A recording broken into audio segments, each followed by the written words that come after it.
Hello दोस्तों, स्वागत है आपका राकेश मॉनिटर चैनल में। दोस्तों, आज की वीडियो में हम जानकारी लाए हैं आपके लिए गंगा के विषय में। दोस्तों, गंगा का उद्गम कहाँ से होता है और गंगा की अन्य सहायक नदियाँ कौन कौन सी हैं, और सहायक नदियों के द्वारा जो संगम बनता है या प्रयाग बनता है उसे किन किन नामों से जाना जाता है, हम देखेंगे दोस्तों इसमें पूरी जानकारी। हम आज की वीडियो स्टार्ट करते हैं। देखते हैं दोस्तों, गंगा तथा उसकी अन्य सहायक नदियाँ या उनका उद्गम स्थान कहाँ से है। ठीक है दोस्तों, वीडियो हम स्टार्ट करते हैं। ये आप देखेंगे दोस्तों, ये आप चित्र देख रहे हैं। इस चित्र में आप देख पा रहे हैं ये दो नदियाँ हैं। एक दोस्तों धौली गंगा और एक विष्णु गंगा। धौली गंगा और विष्णु गंगा ये दोनों नदियाँ जहाँ आकर मिलती हैं दोस्तों, उस स्थान को क्या कहा जाता है? उस स्थान को कहा जाता है विष्णु प्रयाग। ठीक है दोस्तों, विष्णु प्रयाग इस स्थान को कहा जाता है कि जब दो नदियों का संगम होता है या दो नदियां किसी एक स्थान पर आकर मिलती हैं तो उसका नाम दिया जाता है। नाम देने के साथ में ही एक अन्य प्रक्रिया और होती है। वह प्रक्रिया है कि जब दो नदियां एक जगह मिली हैं, एक धौली गंगा आई, एक विष्णु गंगा आई, तो ये बताएं दोस्तों कि आगे को जो नदी चलेगी वो किस नाम से चलेगी। क्योंकि ये दोस्तों जब दोनों नदियां आकर मिली हैं, भाई एक विष्णु गंगा है एक धौली गंगा है, तो आगे हम धौली गंगा नाम से चलेंगे या विष्णु गंगा नाम से चलेंगे। तो दोस्तों इस चीज़ का जो निर्धारण कैसे किया जाता है, इस चीज़ की भी हम जानकारी आपको इस वीडियो में देंगे। दोस्तों, इसमें जो नदियों के नाम का निर्धारण किया जाता है वह किया जाता है कि उनके पानी के बहाव के ऊपर, उसमें किस नदी में ज़्यादा बहाव है, किस नदी की अधिक गहराई है, उस नदी का नाम आगे बढ़ा दिया जाता है जो नदी बहाव और चौड़ाई और गहराई में अधिक हो।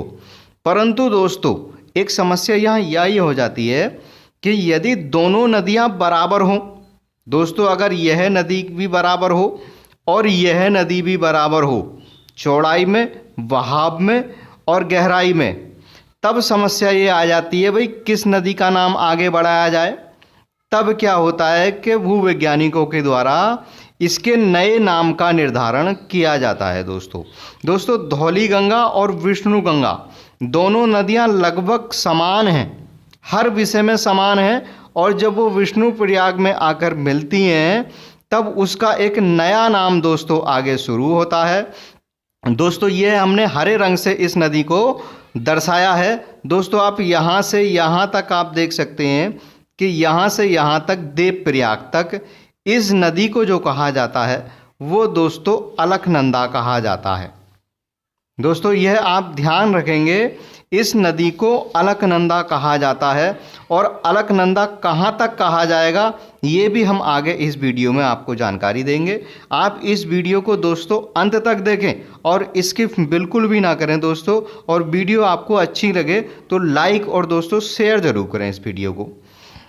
ठीक है दोस्तों, हम आगे देखते हैं। दोस्तों जब ये दो नदियां आपस में मिलती हैं और मिलने के बाद ये आगे बढ़ती हैं तो यहाँ भूवैज्ञानिकों ने इसका नाम दे दिया अलकनंदा।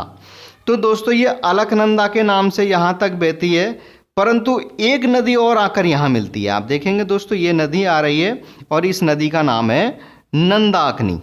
दोस्तों नंदाकिनी नदी आती है यहाँ, नंदाकिनी नदी आके यहाँ मिल जाती है अलकनंदा में।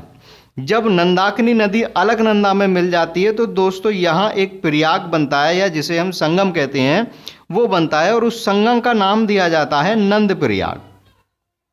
ठीक है दोस्तों, परंतु हम आगे देखेंगे तो दोस्तों कि यहाँ इस नदी का नाम नंद प्रयाग क्यों नहीं चला, आगे नंद प्रयाग क्यों नहीं चला आगे, भाई नंदाकिनी नदी मिली इसमें, आगे नंदाकिनी नाम भी इसमें चल सकता था परंतु नहीं चला। तो वही चीज़ इसमें देखी गई दोस्तों, क्योंकि आप देख सकते हैं कि यह नदी छोटी है, यानी बहुत पतली है, उसका पानी का बहाव बहुत कम है अलकनंदा के मुकाबले।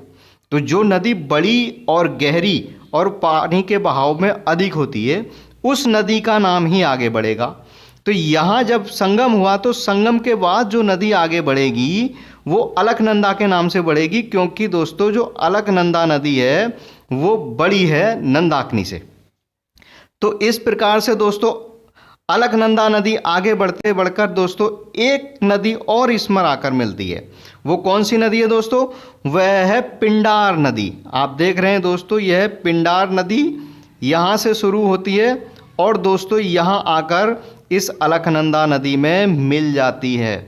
और जब ये अलकनंदा नदी में मिलती है तब दोस्तों यहाँ एक प्रयाग का निर्माण होता है या एक संगम बनता है। उस संगम को दोस्तों कर्ण प्रयाग कहा जाता है। ठीक है दोस्तों, परंतु यहाँ भी वही सिस्टम हम अप्लाई करेंगे जो हमने पीछे किया है, क्योंकि दोस्तों ये जो नदी है पिंडार, ये छोटी नदी है अलकनंदा के मुकाबले। अलकनंदा जब बड़ी नदी है तो आगे भी इसका अलकनंदा ही नाम चलेगा। ठीक है दोस्तों, जैसे ही आगे चलेगी दोस्तों तब हम देखेंगे। तब यहाँ से दोस्तों केदारनाथ के पास से एक नदी निकलती है। वह कौन सी नदी है? वह नदी है दोस्तों मंदाकिनी नदी। जब मंदाकिनी नदी बहते हुए आगे बढ़ती है और आगे बढ़ते हुए वह अलकनंदा में इस स्थान पर मिल जाती है दोस्तों, तो इस स्थान पर भी एक प्रयाग या संगम बनेगा। उस संगम का नाम दोस्तों रुद्रप्रयाग रख दिया गया।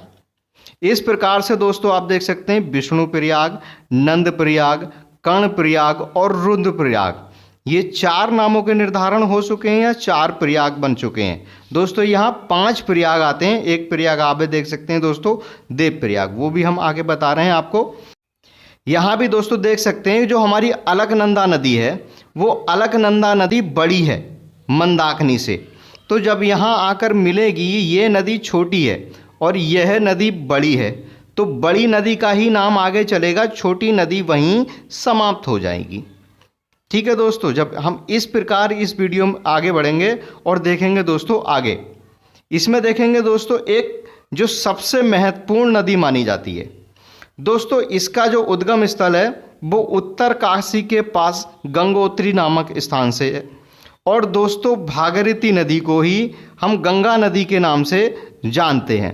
दोस्तों यहाँ भागीरथी का ये उद्गम स्थल है और भागीरथी जब यहाँ से निकलती है और बहती है तो दोस्तों आप इसमें हम देखेंगे तो कई किताबों या पुराणों में भी इसका जो जिक्र मिलता है वो गंगा का नाम ना होकर भागीरथी का ही नाम मिलता है। और जो उत्तराखंड के निवासी हैं दोस्तों, जो वास्तविक गंगा मानते हैं, वो वास्तविक गंगा जो मानते हैं वो भागीरथी को ही मानते हैं। ठीक है दोस्तों, हम इसमें आगे देखते हैं। जैसे ही गंगा नदी भागीरथी नदी आगे बढ़ती है और आगे बढ़ते बढ़ते दोस्तों एक संगम इस पर भी बनता है। एक भीलांगना नदी इसमें आकर मिलती है दोस्तों, परंतु भीलांगना नदी इस भागीरथी से छोटी है। भागीरथी यहाँ बड़ी नदी है, तो छोटी नदी यहीं समाप्त हो जाएगी और आगे बढ़कर बड़ी नदी चलेगी जिसे हम भागीरथी नदी कहेंगे। और दोस्तों भागीरथी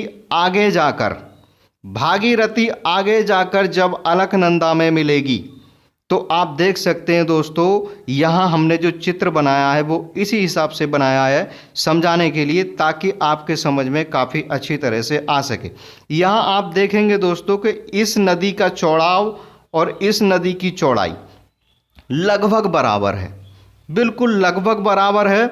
इतनी ही गहराई, इतने ही पानी का बहाव और इतनी ही चौड़ाई। अब भूवैज्ञानिकों ने जब यहाँ देखा, जब इन नदियों का बहाव, चौड़ाई और बराबर है तो आगे किस नाम से इसे जाना जाए, भाई आगे किस नाम से इस नदी को आगे बढ़ाया जाए। तो दोस्तों आप देख सकते हैं कि यहाँ जब भागीरथी यहाँ आकर मिलती है तो इसका जो प्रयाग है या जो संगम है वो तो देव प्रयाग नाम दे दिया गया, उसे देव प्रयाग कह दिया गया। और दोस्तों यहाँ से यह निर्णय लिया गया जब दोनों नदी बराबर हैं तो हम इन दोनों नदियों से ना ही तो इसका नाम आगे बढ़ा सकते, ना ही हम इसका नाम आगे बढ़ा सकते।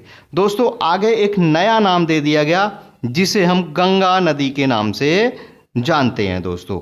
तो इस प्रकार से दोस्तों ये गंगा के संगम स्थल हैं। और दोस्तों 5 प्रयाग जिन्हें हम पंच प्रयाग के नाम से भी जानते हैं दोस्तों, विष्णु प्रयाग, नंद प्रयाग, कर्ण प्रयाग और रुद्र प्रयाग और देव प्रयाग। दोस्तों ये इस प्रकार से 5 प्रयाग हैं। और गंगा नदी की कौन कौन सी सहायक नदी हैं, अलकनंदा नदी की कौन कौन सी सहायक नदी हैं, भागीरथी नदी की कौन सी सहायक नदी है दोस्तों, ये हमने सारी की सारी जानकारी इस वीडियो में दे दी है। ठीक है दोस्तों, आज की वीडियो में इतना ही दोस्तों यदि आपको वीडियो अच्छी लगी हो तो वीडियो को लाइक और शेयर जरूर करें दोस्तों। ठीक है दोस्तों, आज के वीडियो में इतना ही, मिलते हैं दोस्तों नेक्स्ट वीडियो में।